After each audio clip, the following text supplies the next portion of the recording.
Bonjour mesdames et messieurs, bon réveil, bienvenue dans ce 6h30. Le gouvernement et les syndicats des fonctionnaires, après de longs mois de négociations, sont parvenus à la signature d'un protocole d'accord relatif à une trêve sociale. 90% de revendications formulées par les syndicats des fonctionnaires ont été satisfaits par le gouvernement. Ces accords marquent ainsi l'entame d'une trêve sociale entre gouvernement et syndicats des fonctionnaires en vue de permettre à toute la Côte d'Ivoire de travailler dans un environnement social apaisé. Le reportage d'Herman Guivet. Plus qu'une simple signature d'accord entre deux parties, ces accords ouvrent les vannes de la trêve sociale entre le gouvernement et les organisations syndicales engagées dans la lutte pour l'amélioration des conditions de vie des fonctionnaires. Après 8 mois d'intenses négociations, 8 mois de chants discordants entre syndicats, des fonctionnaires et gouvernement, 8 mois de médiation pour trouver une issue favorable pour les deux parties. Voici venu le temps de l'entente. Sur les 6 points de revendication formulés par les syndicats des travailleurs, le gouvernement a donné son accord formel pour la prise en compte de 5 de ses préoccupations, malgré des contraintes financières. Un accord riche en acquis pour les deux parties et les responsables syndicaux s'en réjouissent.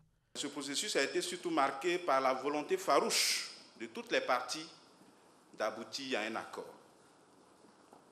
Je voudrais donc, au nom de la plateforme, vous traduire toute ma gratitude et mes sincères remerciements pour les conclusions auxquelles nous sommes parvenus. Je voudrais adresser mes remerciements de façon toute particulière à son Excellence, Monsieur le Président de la République, qui a accordé une oreille attentive aux préoccupations des fonctionnaires. Cerise sur le gâteau, le Président de la République s'engage, au nom du gouvernement, à payer donc le stock des arriérés selon un chronogramme que nous saluons.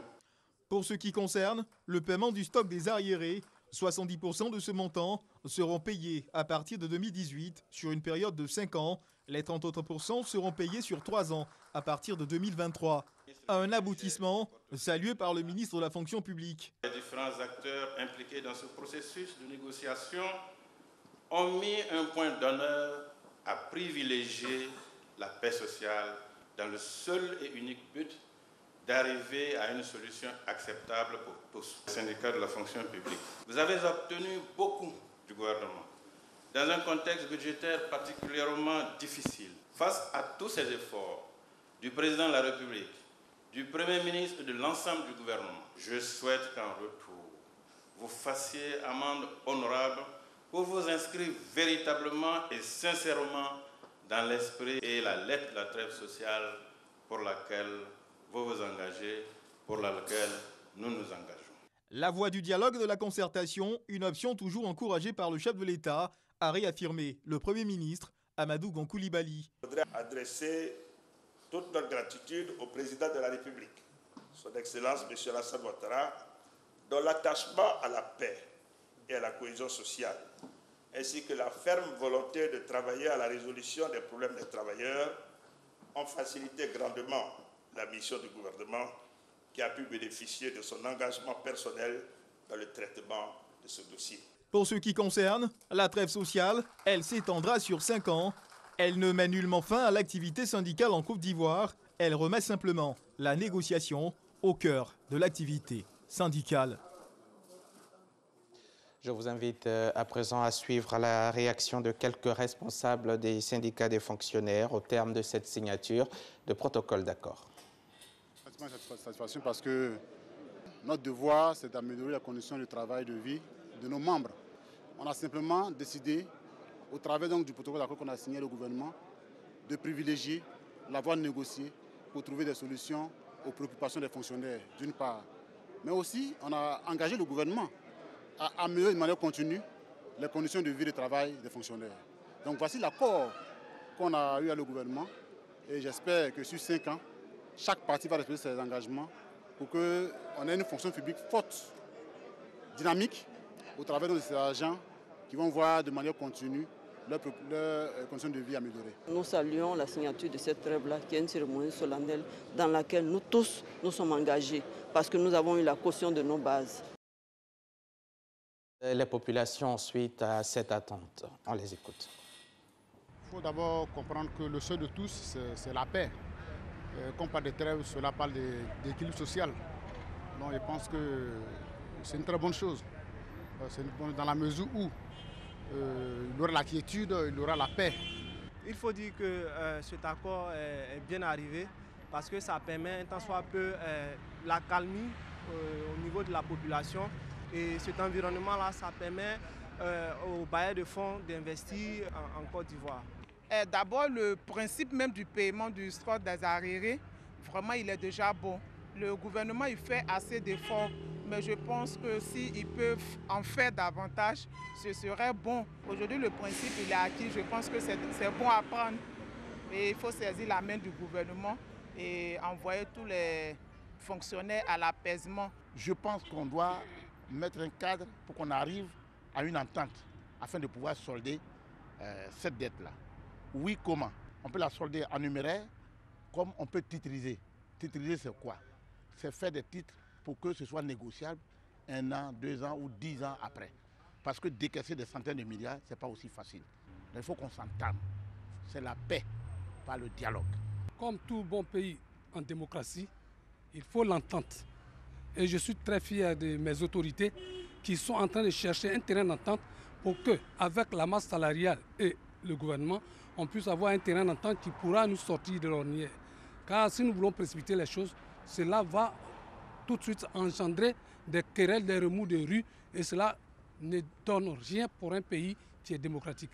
Ce que nous devons avoir, c'est la paix. C'est la paix qui est notre richesse, c'est la paix qui est notre trésor. Et pour cela, je suis très fier du gouvernement, des autorités politiques et administratives de la Côte d'Ivoire qui ont pris cette initiative pour s'entendre avec ça, soit à la même table que les fonctionnaires pour trouver un terrain d'entente. Et je pense que tout d'abord, il faut saluer vraiment le gouvernement ivoirien avec à sa tête le Premier ministre Amadou Gon Coulibaly qui, depuis son accession à la primature, fait vraiment beaucoup d'efforts pour l'amélioration des conditions de vie des Ivoiriens. Et là, nous saluons aussi la plateforme des syndicats vraiment pour l'acceptation de cet accord pour le bien-être social des populations ivoiriennes. Vraiment, c'est un geste à saluer vraiment et à féliciter, à encourager pour la paix sociale en Côte d'Ivoire. Voilà pour le chapitre signature d'accord gouvernement-fonctionnaire. Autre chose à présent, le Comité national de lutte contre la traite et le travail des enfants, présidé par la première dame Dominique Ouattara, a initié jeudi une formation des inspecteurs de travail.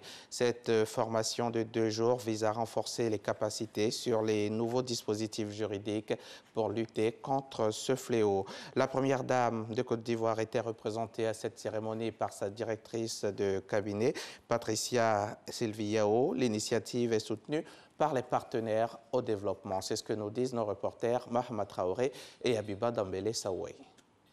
L'arrêté déterminant la liste des travaux dangereux, interdits aux enfants, et celui déterminant la liste des travaux légers, autorisés aux enfants, âgés de 13 à 16 ans. Ces 2 décisions entrées en vigueur depuis le 2 juin dernier sont au cœur de cette session de formation destinée aux inspecteurs du travail. Une initiative du Comité national de lutte contre le travail et la traite des enfants, présidée par la première dame de Côte d'Ivoire, Dominique Ouattara, représentée par sa directrice de cabinet. Face aux défis encore existants, la première dame voudrait vous inviter, mesdames et messieurs les inspecteurs, à redoubler de vigilance et à être davantage présents dans le secteur informel et agricole afin d'intensifier la sensibilisation des populations sur l'interdiction des pires formes de travail des enfants.